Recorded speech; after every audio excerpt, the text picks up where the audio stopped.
Aloha, aloha no, aloha kako, everybody. Kamaka Brown right over here on the Sandwich Island Social Network. Aloha Friday video podcast. Welcome, welcome, welcome, welcome. The music is provided by our good friend Brittany Paiva. You see her in the upper left-hand corner. Great ukulele player, originally from Hilo, Hawaii, living on Oahu right now. Please check out Brittany Paiva, an amazing ukulele player, a great musician. Mahalo, Brittany.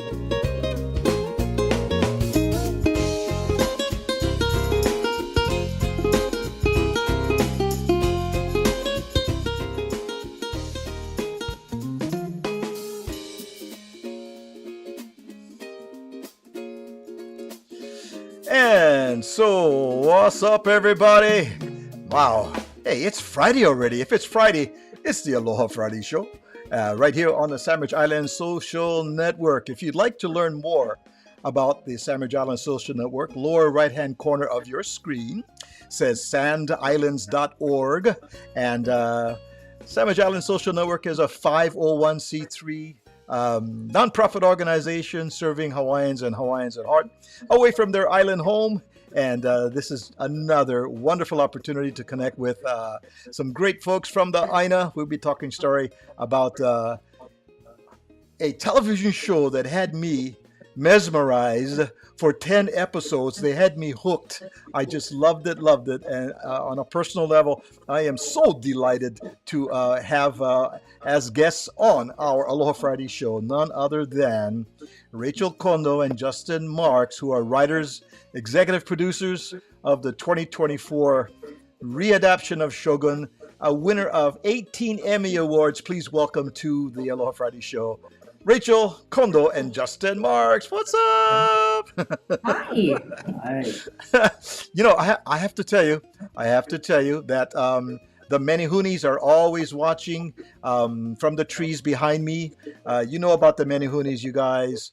The Menehunis also blow their conch shell, and I call this the Portuguese conch shell to welcome our guests. There you go. That's the Portuguese conch. and of course, Portuguese come in too to get Manuel and his sister Maria. There, she blowing the so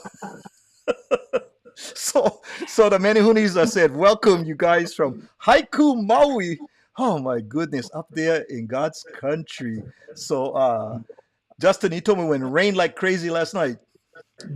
Yeah, it was pouring and then suddenly I was like, I thought it was going to rain all day, and then I look up and the sky's blue coming in, so it's like now it's nice. Nice. Nice. So, Rachel, Maui native, here at Pukalani Elementary,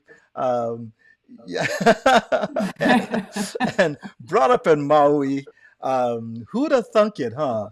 If you could just spin this around, growing up in Pukalani, your dad is a letter carrier, worked for the post office. You play in your wildest dreams. What turn around, spin around, shaka in your head? I don't know. All these grunts we're making and the silences and the no more words, like that's kind of the essence of how it feels. Because it says a lot. Is exactly right. Nobody, and least of all me. So I don't know. I mean, I'm kind of old now, so it makes sense that, you know, with time, you got to do something. And I just got really lucky with, you know, working for this guy, and then with people connecting to something we poured our hearts and souls into. It's, you know, again, really, really lucky. Wow.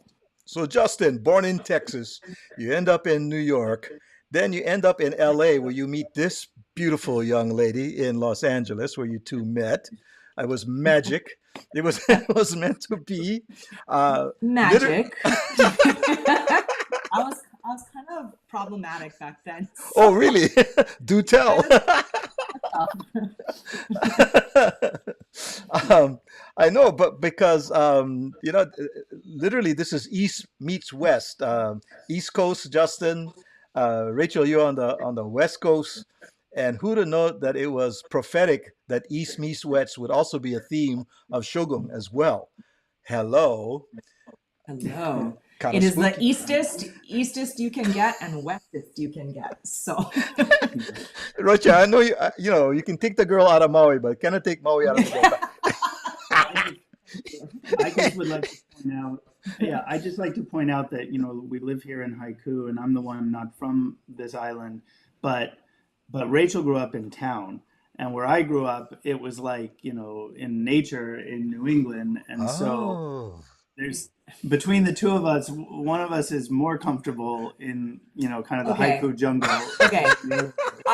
To Wait, be fair, wait. And then the fight started. yeah. In my defense, I don't think anybody should get used to centipedes this big, this thick, like that's not like a normal, you don't enjoy centipedes. So Yeah, lots of cane spiders, cockroaches. And there's gonna be a lot of eye rolls during this show. Uh, so Justin, by way of your work with um, Maverick, um, worked on that, in your journey where you are today.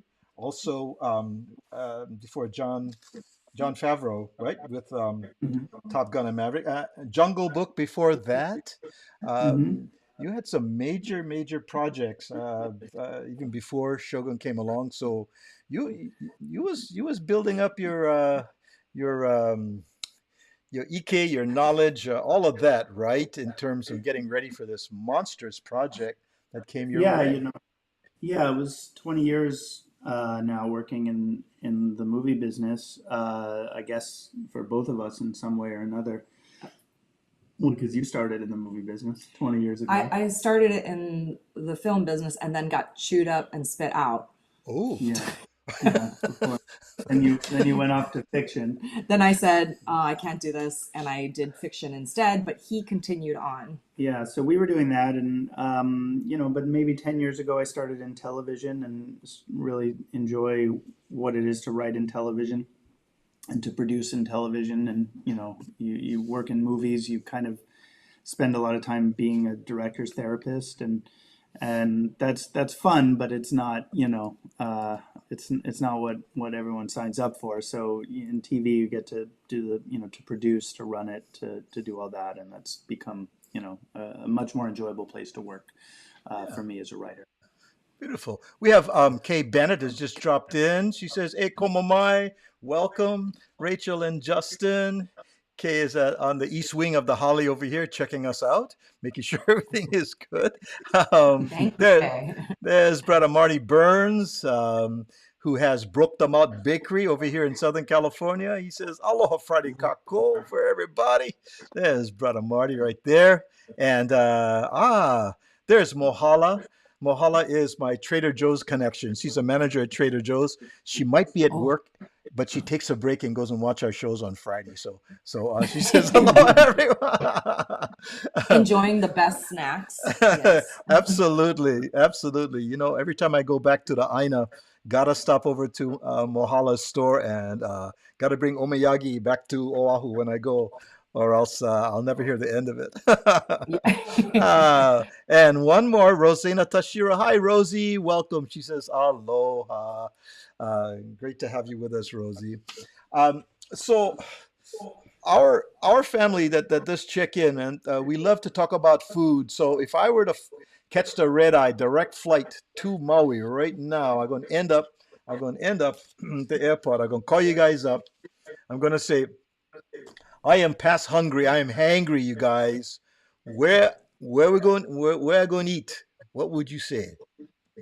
Okay, so tell me this. Red eyes, you're getting in first thing in the morning? Yeah, about 8, 9 o'clock. That. Yep. Okay.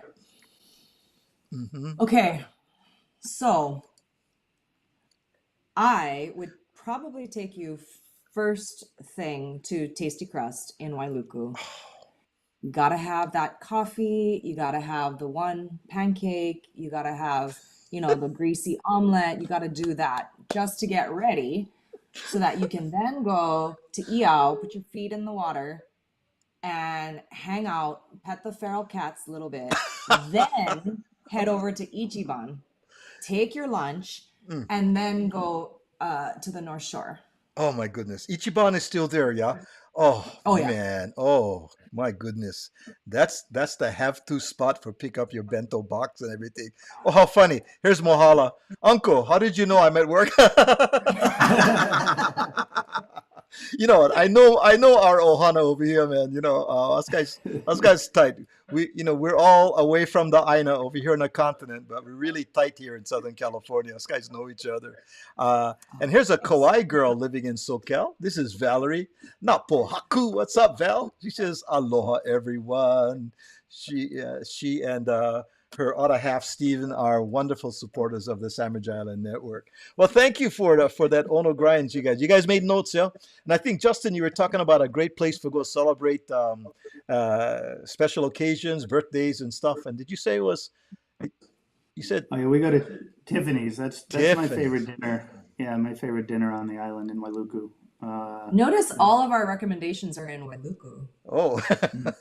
Hmm. Hmm. Okay. We love Tiffany's. We love Makawao. They have Komoda Bakery. Komoda Um, Bakery. Another Yes. place that I've been loving lately is Public House in Makawao. It's a new, kind of a newish restaurant, but it's the old Makawao Steakhouse. Oh. And I only went one time as a kid because, I never really eat out back then. And Hmm. so I went one time and then I think it closed down for a couple decades. And now it's reopened and it's a wonderful place to have birthdays. Basically, everybody's celebrating birthdays there. Nice. So, Is that yeah. run by Roy? Is it from Roy's? Is that because he had the public house? I don't know if he has that. I don't think I don't so. think No? No. so. Okay. I don't think All right. so. Yeah. All right. Mm. Good. Okay. We're well Yeah. we're well equipped for some grinds when we go Maui. That's the way to go. I'm picturing, you guys, this 1,200 page uh, writing Shogun lands on your coffee table. There it is, with all the Yeah. post-its on top. This is it. This is actually the first book we were sent. Where's the camera? Yep. There. This is the first one we were sent when we first started on the project. This was the bookmark from Romans. We got it in Pasadena, and it's never changed and it's never stopped. I mean, the notes here. I mean, because this is for season 2 now. We're like making notes and taking stuff, but like all the writing still the same with Bible thin pages. But yeah, this is the book that stayed with us for now 6-7 years. Yeah. Yeah, since Wow. the beginning. Amazing. Amazing. But you kind of stepped away a little bit from it, right, Justin? I mean, Rachel, you took a look at it and it had kind of a pull for you when you were looking at it, or Yeah, I think it was kind of a timing thing where Justin had just signed an overall deal with FX.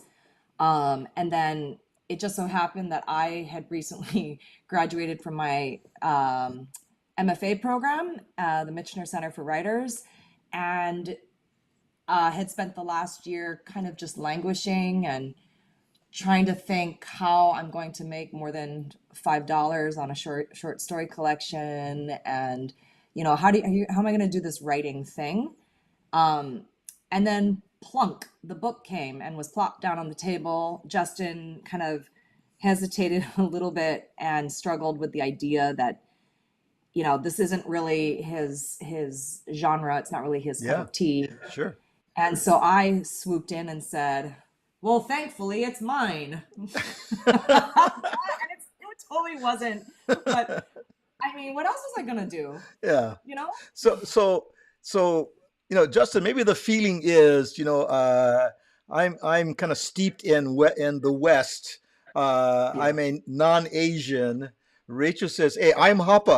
I get some. I'm a Hapa girl. I have strong Japanese roots over here, Asian roots over here. Maybe this is Yep. something that we can embrace together." That Yeah, I think there was a lot of that. I think, like I didn't read the book at the beginning, and so you judge a book by its cover a lot. And, the cover is a European guy wearing a kosode and holding a sword, and it just felt like, maybe not the best kind of story to tell anymore. But then you realize like the book is so incredible and layered in its understanding of culture and identity, and what makes us who we are and what makes us different and what brings us together, and so we thought it would be a really interesting chance to tell that. We also thought it would be a really great way to get us to move to Japan, a country we really love to visit, and then COVID happened, so that didn't happen, and we had to shoot the show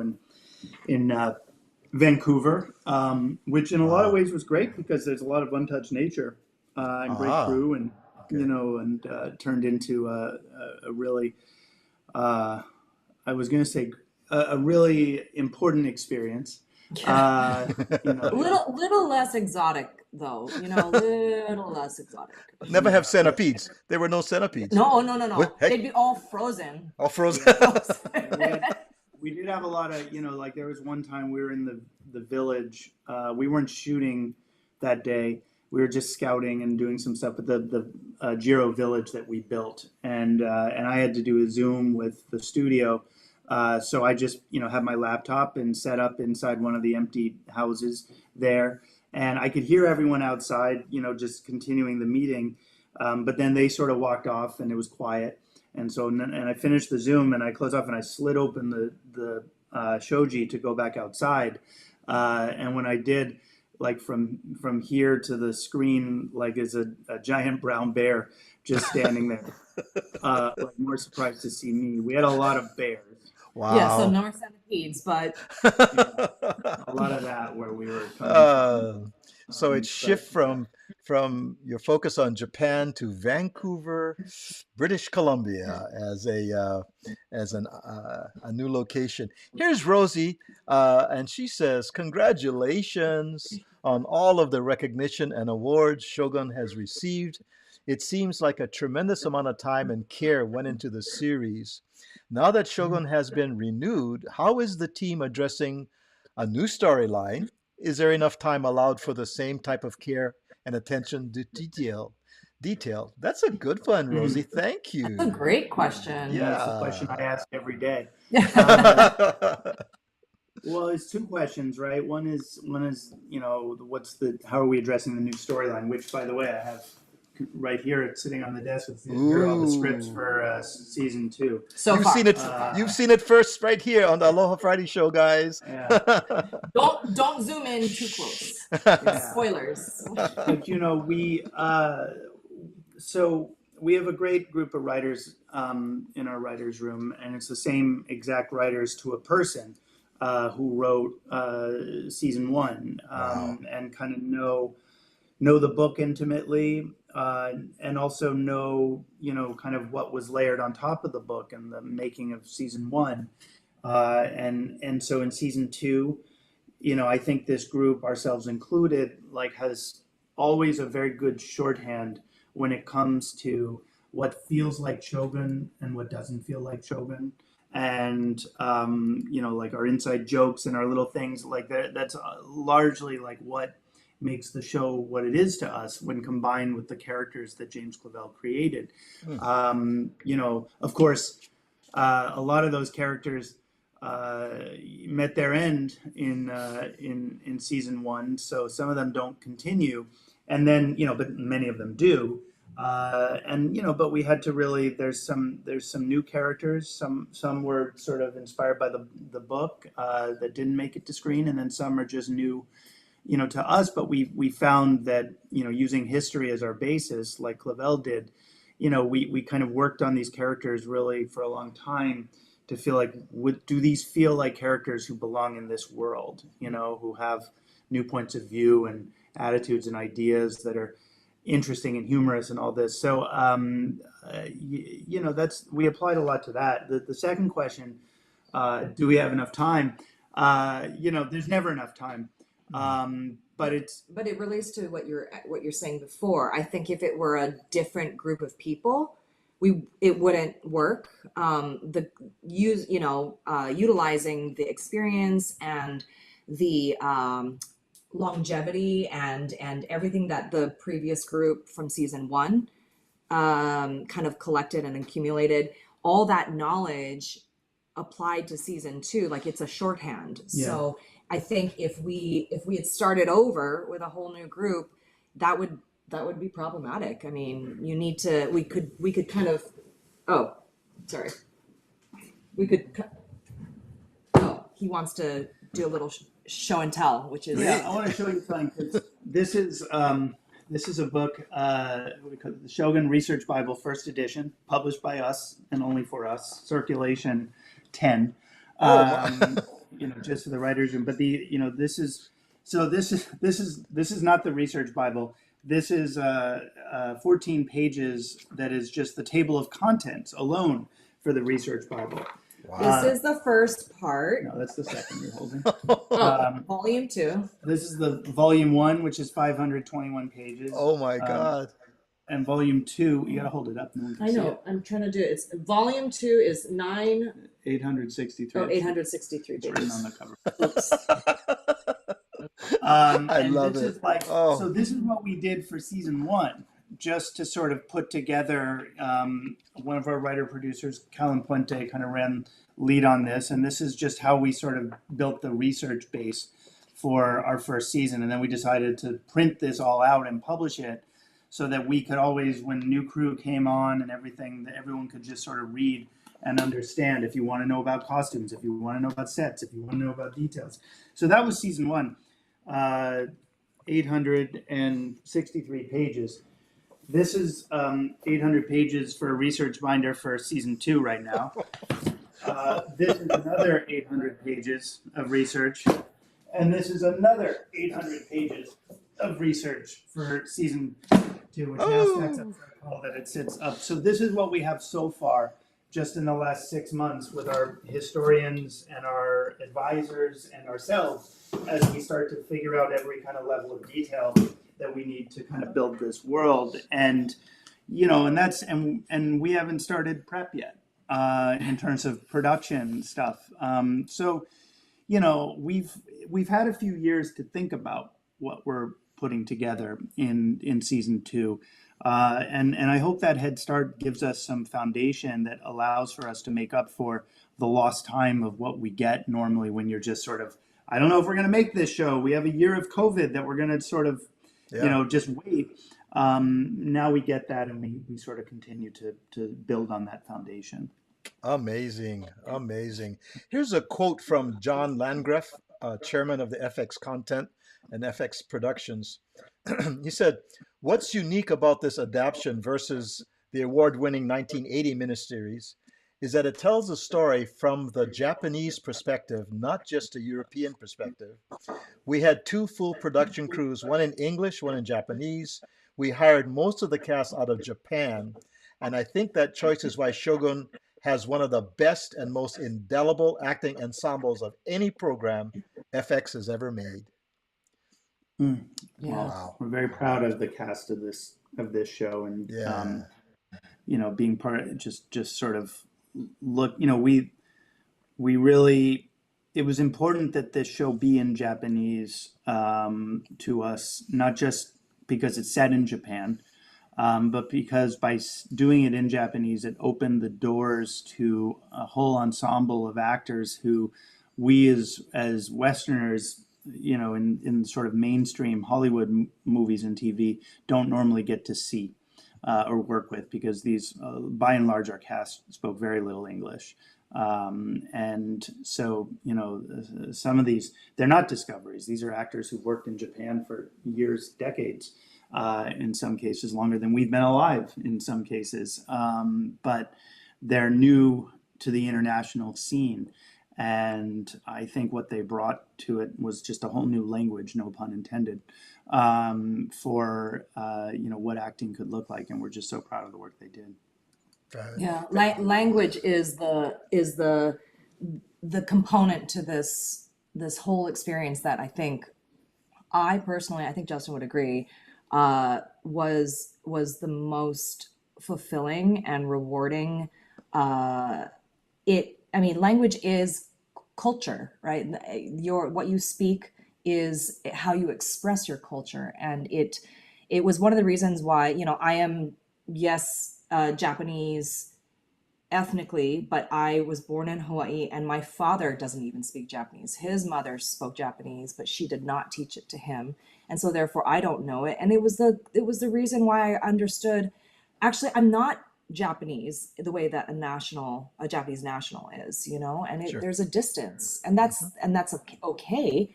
But it was really, really rewarding to get to delve into this story through that language. Mm-hmm. As Rosie says, thank you for the care that went into putting it together here. She says that's gone into the series. It is conveyed through the screen. You could feel it when you're looking at it as well. Um, One of the things we're talking about here, and Justin, you were quoted as, "How do we tell the story in a way that it brings us closer to our Japanese partners who work with us on the show and who are in the mud and rain and the darkness with us for a very long time? How do we reflect this experience authentically in a way that it feels like it's speaking with something new to say, and how to avoid the mistakes of previous Hollywood depictions of stories set in Japan?" Such a challenge.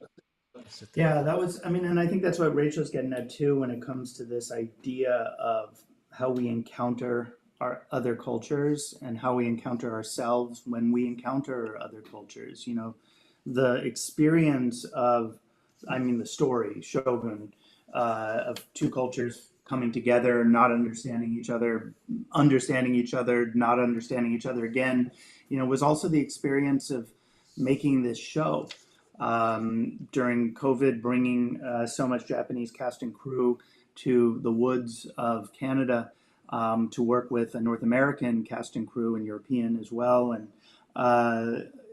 was a process of like discovery with each other that very often found its way back into the show.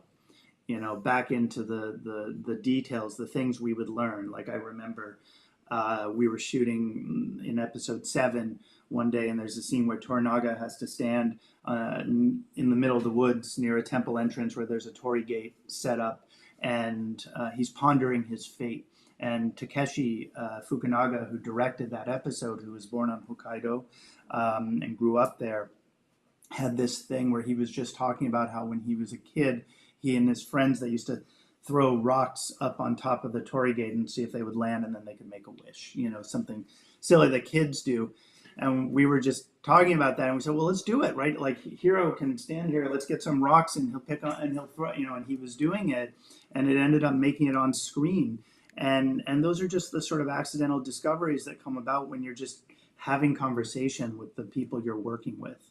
You know, you have to stay open to that and find a process that yields that. And if I may, something that Justin's also touching upon, which I think is essential, is that it, you know, when you are open in that way, it's not only the right thing to do when it comes to we're telling the story of another culture, so we should be listening to them. That's all good and true. But for us, we discovered that when you are open, you simply tell a better story. It's plain and simple. Like this is their culture, absolutely, and it is right to listen to them. But guess what? The other side of that is that we just tell the best story possible, because anything that you can do on your own is not going to be as good as anything you can do with the collective, you know? Very true. Very true. All right, we've going to take a little break for a minute or so, and we will be right back. If you just joined us, we're talking with Rachel Kondo and Justin Marks. They're home in Haiku, Maui, about Shogun and forward about the good stuff that's going to be happening coming up here, and they're sharing with us some great scoops over here. So hang in there. We'll be right back.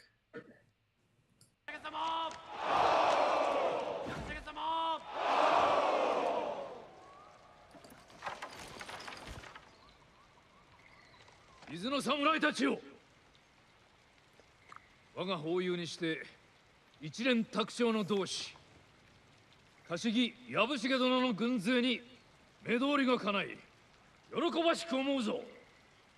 今や国運が日の本を覆わとしておる。我らはおごり高ぶった逆賊から日の本を守らねばならん。太閤殿下のご意志を汚す者どもに天誅が下されんことを。忠義のために戦う者たちよ、この義井虎名がそなたらの志に頭を下げます。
Please, be patient, Anjin-sama. As Hatamoto, you have been given a home, a generous salary of 240 koku a year. I don't want any generous cuckoos. And Fujisama as a consort. Well, I'm sure she's very nice, but I don't want a woman. Don't wish to pillow her, or pillow on her, or near, or do any damn pillowing at all. In any case, she will look after your house and your servants, handle your financial matters. To refuse would be a terrible insult to our lord. I do refuse. I refuse all of this.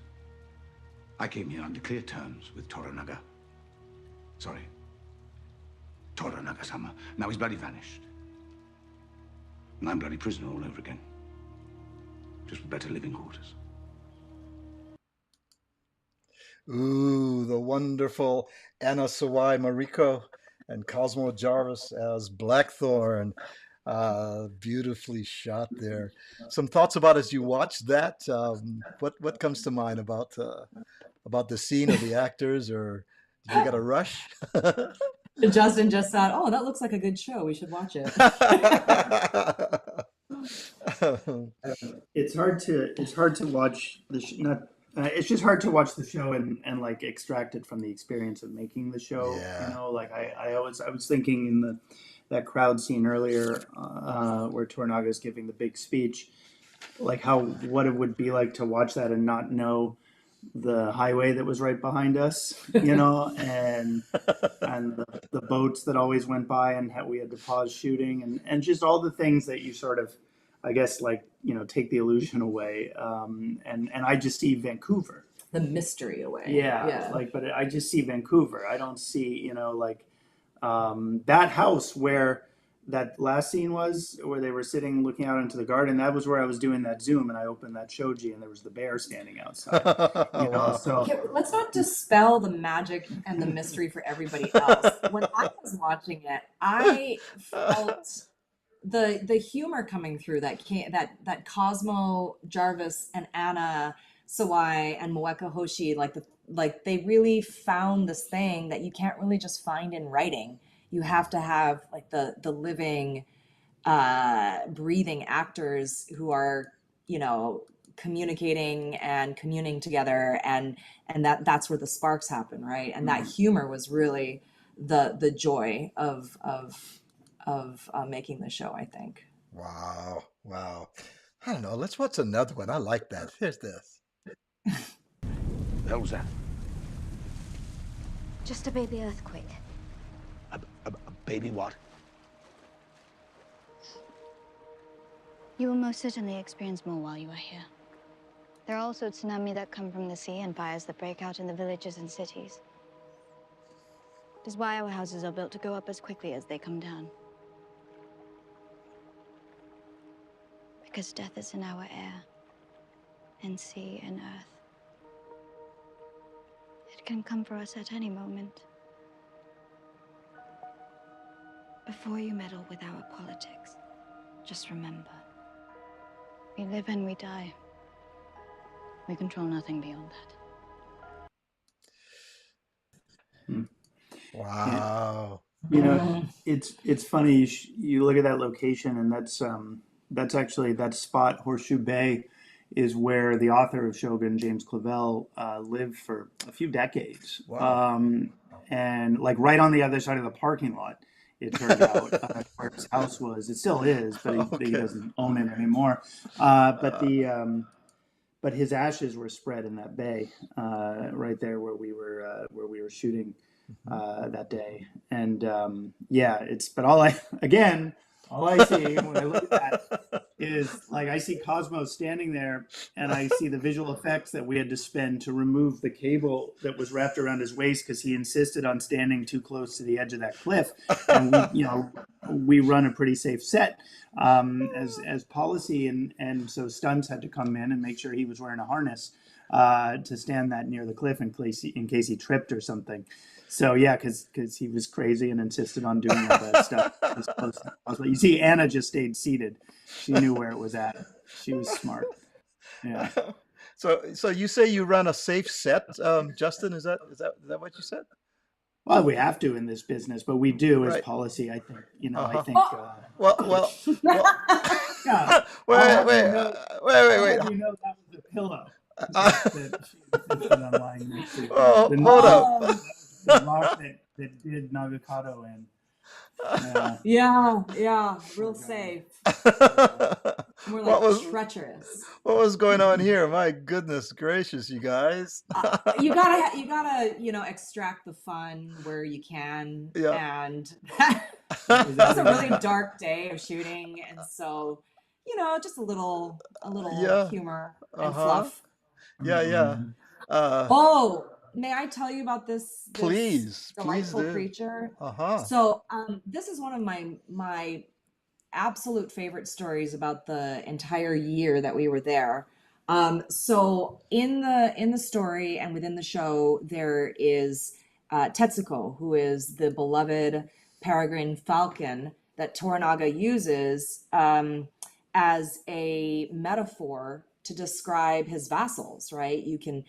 There are different types of falcons and on and on and on, but he really loved the peregrine falcon. And so as this was probably halfway into our production schedule, and we lived on the 47th floor of this high rise in the middle of downtown Vancouver. And there are a lot of buildings there and a lot of high rises. And one day, we had two babies at that point, and also two dogs, two very old dogs, and one of them just was standing still, looking straight out of the window. And I looked, and there's this creature sitting there, and that creature, this bird, was there for probably 20 minutes just watching us. And I thought, I mean, it's a huge bird. And so I took a picture, and I went and I showed it to our what are they called, bird wranglers? Falconry advisor. Bird wrangler, sorry, falconry advisor. And he said that this was a peregrine falcon, and it was very strange to see it in the middle of the city, because they avoid it. They try to stay in open spaces and forests. Wow. And he also said that it was very strange for it to sit there for so long, because of all the buildings in all of Vancouver, of all the balconies, it chose ours. You know, it was like, what? It was just such a strange, I don't know. Yeah, well, we could say coincidence. We could say little bit of magic. It was a wonderful little thing that I love to think about, because it made me feel like maybe we're, it was such a long, hard thing to make, and maybe we were doing something worthwhile. And he was hunting Linus, is really what. No, he was not hunting. He was sitting there. Is that the true story? How Linus lost her eyes? I just want to say that. Oh my goodness, that's a whole different story. Linus's eyeballs are still in Vancouver. Oh, okay. Oh dear. Talking about birds, and by the way, the title, instead of bird wrangler, you could put brother who handled the birds. There we go. Brother who handled the birds. There you go. But Rachel, talking about birds now, the main means of communication for Lord Toranaga, and by the way, Hiroki Sanada. Oh my goodness, we saw him in the first clip there as Lord Toranaga, and what an amazing. He also shared director position in front of the camera and behind the camera, as I'm told. Yeah, producer. Yeah, he was a producer too. Yeah. So talking about birds over here, the way in which Lord Toranaga communicates is using pigeons, and so. There's kind of a connection for you, Rachel, with pigeons on this set, or Oh, yes. If we had had room in our credit sequence, I had wanted to give my father credit for being the pigeon advisor from afar. He raised pigeons since he was 9 years old, and it was just something he did. And as a kid, I didn't think that was. It's not that it's odd, but it is different. I don't know a lot of people who raise pigeons. And so as an adult, I've tried to kind of excavate that and understand what it meant to him and why he did it and what he loved about them. And there's a lot of richness in that for me personally. So yeah. But there's a lot he spoke about, like the wings being fanned out and wings being damp and all these sorts of things. That was all his weighing in. Very cool. Did your dad get that nuance about the pigeons when he watched it? Did he make that connection? He's such a humble guy. He probably was like, "Oh, that's a really good point," even though it was his point, That's great. So this seems like a moment of levity, or were you just really tired? There were interesting conversations that went on set, you guys. I know there was an exchange of ideas many times. How did that run throughout the production here? Husband and wife, you guys working together, creative minds, sparking each other.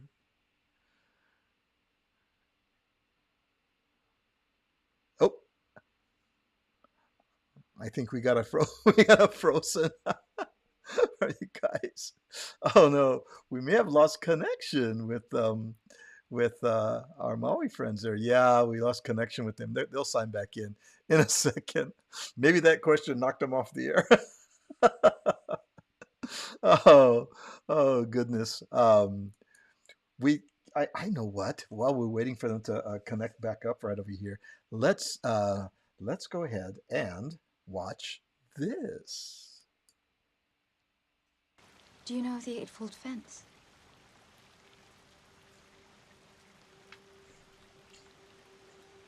From the time we are small, it is something we are taught to build within ourselves. An impenetrable wall behind which we can retreat whenever we need. Welcome back. Welcome back. Here we are. I hope it's working. It's the many. It's the many Spectrum and hoonies. haiku. It's the many hoonies. That's it. They always do that. Yeah. They- Yeah, they're being mischievous. They're being mischievous. I was asking about the creative process of you guys on set, both with your different viewpoints. How did that work in terms of moving the project forward for the both of you? I would just say Justin, as the head guy, was always kind of, grumpy and busy and serious. And then I, being just a writer, was the opposite, as evidenced in this picture. This also, I mean, it was a family affair. The Rosemary and Cora Yeah. on set with you guys. That was Yeah, quite that was visiting Minati Bay before we shot. Yeah, that was our fishing village. They got to, they not as much as we would have wanted because we were shooting in COVID, but on the weekends they got to experience the sets. Oh yeah, there's a good example. Notice there are no pictures of me, Oh. even though I birthed them and had to punt on set. Because Rachel's taking the photos. But I see all these photos and I think to myself, what were we thinking? We had a not even 2-year-old and a 3-month-old baby. I mean, It bums me out that they can't remember it because they were so young. That's why we're excited for season 2, that they can have memories that they'll be able to hold on to. And Cora's now old enough to where she says that she would like to work on Shogun. So She wants to be a writer. I wonder where she got that from. Or an author is what she calls An author. it. Yeah. And then came all the celebrations now, and we cannot leave our discussion without the fruits of your labor, the wonderful ensemble cast. Tell us a little bit about that night at the Emmys with 25 nominations, right? And 17 or 18? 18. 18 wins, and that was the Golden Globes, which is This is even Golden more Globes. Okay. Yeah, even more Ooh. fun for all of us because I don't know, it was just kind of unexpected at that point. Like we were not, I don't know, we were. the whole thing was unexpected. Yeah, it was just a crazy. The Golden Globes are the most fun though because you're all sitting at tables and there's just like all these like legendary, actors and Hollywood figures all around you. Within touching distance. There, it's dripping with celebrities, and I didn't realize that that's how it would be. And then all of a sudden, you're in the bathroom line with Angelina Jolie and Emma Stone, and it's like it's nuts. Again, going back to the whole, I went, Pukalani girl. Like, what am I doing there? Yeah, but it doesn't. Cosmo and I were like speechless when we saw Harrison Ford walk in. Like we couldn't believe he was sitting like 20 feet from us. Wow. But it was, and that was the Emmys, I guess. This is the Emmys, yeah. Yeah, that was the Emmys. Yeah, it's it was. We didn't think anyone was going to see this show. When we made it, we were just trying to make the best show for us and a show reflective of the experience of making it. And you never know, you just got to make it for yourself. Yeah, but obviously we hoped people would watch, but sometimes as anybody knows, anybody who makes something knows, it is sometimes difficult just to survive the process of creation.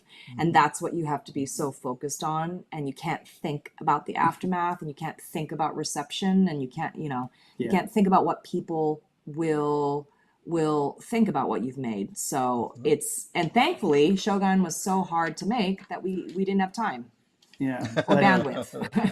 But there was this, there was this moment, like when the first cut of the first episode came in, and I remember we were shooting episode 3 at that time, and we were doing nights, and so night is a good time to sit on set and watch cuts of the episodes, and I remember thinking then, it's like, this might work. This feels kind of different and kind of interesting, kind of special. And and again, you just hope that it catches on, and then that it caught on in the ways that it did was surreal, but certainly not expected at the Emmys, where it was just like this. I don't know, like we walked into the Emmys, and Justin said to me, he leaned over and he said, "Look, we're not going to win tonight. If we can pull in maybe 2, maybe 3 of these, that would be amazing." And I'm thinking, okay, because the like guileless and gullible and naive person that I am, I thought, okay, all right, I'm gonna hope for 2. Let's go big. I want to hope for 2, and maybe 3. And then when it just started to, snowball into 18, I mean, that's when you start getting a little bit like, oh, sorry, everybody, oh, kind of shame, yeah. Typical local girl. What a shame we took so many. What a shame. Sorry, everybody. Pukalani in the house. Come on, Pukalani in the house. Sorry, everybody. it was a little embarrassing. Yeah. I was really happy though for the crew. I mean, in every department who won, really happy to see it keep happening for them. But it was definitely, you could feel the room sort of turning, and just a lot of eye rolling when the name Shogun would be announced again. But it continued. I thought it was done with the Emmys. I didn't understand that there was a whole winter season of award shows. And so we just finished. It was basically almost to the day from when the show came out last year to when we finished with all the awards and whatnot, and promotion, and it's been a wild journey of lots of travel, lots of just circumstances that nobody no normal or like everyday regular person thinks they'll ever be in. Yeah. Yeah. Here's Marty Burns. Marty says, I saw Justin was connected with Street Fighter. Did he know brother Peter Tuiasosopu? No, I didn't. That was my first credit in 2009. It came out, and I never got to really have a part of that one. Past the sort of the draft point, because it was actually made during the writer's strike on top of everything else. Okay. But no, that wasn't. I did get to visit set, which was cool, because it wrapped right as it shot right as the strike was ending, so I got to go out quickly to see it. But that was quite an experience to watch what happens when writers don't get to produce. You don't get the control you wanted. Sadly, Peter just passed away about 2 weeks ago. He was a stuntman as well as an actor, an actor of some girth. I mean, he always played the heavy. He was great. We do miss him. He was Marty and myself. In fact, Peter was on one of our early shows. He was also on HULU, the Motorcycle Club. What is it? Emmy. What's that? It escapes me right now on HULU, but yeah, okay. Yeah. Sorry for that loss. Yeah. Before we leave that, Rachel, Justin, and I were talking before you came on a little bit of the pre-show, talking about young people coming up in the islands, for whether they're from Maui or whether they're from the Big Island of America, who have. They look at this, they watch this, they see this. What words would you say to them, if you will, words of encouragement or advice, if you will, for those wanting to get into writing, into into the industry, if you will? I think I would say that it's really important to not only know intellectually, but to to embody and to hold on to the fact that what makes you unique is being from this place. Is what makes you unique is or having parents from this place, or because it's in you, and to lean into that. There are very, a lot of people are interested in this place. A lot of people find this place to be magical and mysterious in some ways, but they have their set ideas about what it could be, and it's our kuleana to try and share a bit of our experiences of this place in order to communicate what it's really like to be from here.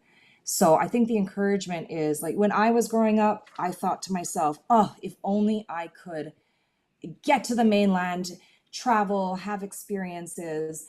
And I thought, it's not that I was ashamed of being from Hawaii, not at all, but I didn't understand that that is, in fact, my unique empowerment, was having this place inside of me. And so to always remember that is important, and to lean into that, lean into those small stories that you think, aren't that big of a deal, and tell those stories, and tell it in the language that you hear in your ear. Ooh, I like that. Tell it in the Don't shy language that away. you hear. Yeah, don't shy away from it. Yeah. You had once said, aim as high as you can, as high as you can imagine you can go, because even if you don't hit the mark, you're going to hit something. That's right. Do that. And also, you know what? Let me modify that statement. Yeah. As you said, go for broke. Just go. Just go. Because you know what? It's not about the destination. I didn't aim to be in film or television. I just happened to, I wasn't even trying to be in it. The point is that if you're working on your life, if you're working on your craft, if you're working on your relationships, if you're traveling, gaining experiences, all of that is going to add up to something. So focus on living life, and focus on shaping what your voice is and what you have to say. Beautifully said. Oh my goodness. My goodness, we've come to the end of our time together. It went by so fast. We can continue to vala'au for a little bit more here, but I want to be respectful of Couple your time. hours more. Thank you so much, Rachel and Justin, for coming on and vala'au talk story with us. Our family out there totally love it. They're talking to each other about how much they're enjoying it. And in fact, here's Kay was saying at the awards, did they gush on you after all of those awards came through?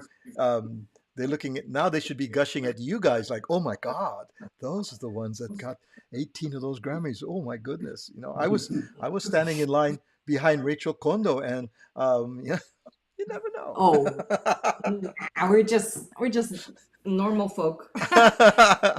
We're lucky. We got lucky. Good thing about being writers. Yeah. Yeah. Well, all the best to you. Something a little bit before we leave, a little bit of a teaser for the next season. Something that you can share that will give us a little bit of a small kind. I'm looking around. I cannot talk. I can't say anything because Okay. I'll tell you the whole thing. If you choose. Here's what I know is, we didn't want to go about doing this unless it was going to be something that was like really exciting and still Shogun, but feels like it's doing what I hope Shogun always does, which is surprise people. And I think in the very first episode, and in the very first 10 minutes of the first episode, I think people are going to be kind of surprised in a good kind of way as to, like, oh yeah, that makes perfect sense. I can't believe they're doing that, but cool, and so you can play this back in a couple of years and know if I was right or wrong, I guess. Hopefully it's a good kind of surprise. Yeah. Not the kind where you're like, oh.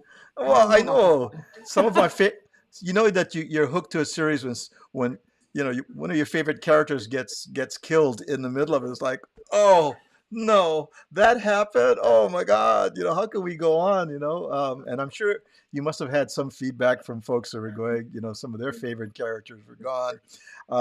But that shows how people, are invested in it, and they, you got them when it hits here as well. Rosie says, thank you so much for your time and insights. Thank you to the whole family, or the Sandwich Island family, for coming in and sharing the time with us. All righty then, Thank Justin. you for being interested and Oh, for wanting to chat and talk story. It's so we fun. love it. We love it. Absolutely love it. Maybe, and the door to the Holly is always open over here at the Sandwich Islands Aloha Friday show. Maybe at some future date we can come back to the story and bring us some updates and things that are happening. And we would just love to get the part two. Part two will come up pretty soon. So We'd we're gonna love to. thank you. Good. I'll have my people talk to your people. I only have one people. You guys have many. Well, us All right. too. Thank you so much, you guys. There goes Rachel and Justin back to the green room, and they're going to say aloha. We're going to see them later as well. And if you just join us, you're too late. You have to watch the reruns. We've been talking to Rachel Kondo and Justin Marks, who are writers and executive producers of the readaptation of Shogun, and the winner of 18 Emmy Awards. So cool to have them join us here. Next week on the Aloha Friday show, something very cool. There is a gentleman who is longtime producer of Aloha shirts in Hawaii. His name is Dale Hope. He's a sailor, surfer, paddler. He's also the former creative director of Kahala Sportswear. And he also has a great book out called The Aloha Shirt, Spirit of the Islands. And we're going to be talking about the Aloha shirt. And I don't know how many of you actually know that back in the day, really, the Aloha shirt all started. The Aloha shirt all started with Asian seamstress bringing in silk and bringing in material to make kimonos. And at some point, the shirts were started to be made, and we're going to talk about the history of the Aloha shirt. It's going to be fun. So please join us next week on the Aloha Friday show. So nice to have you with us. We wish you the best. Until next time, Kamaka Bronson. Hang on there, guys. It's going to be a great weekend coming up. Right now, we say aloha, ahui ho. See you next time on the Aloha Friday show. Woohoo!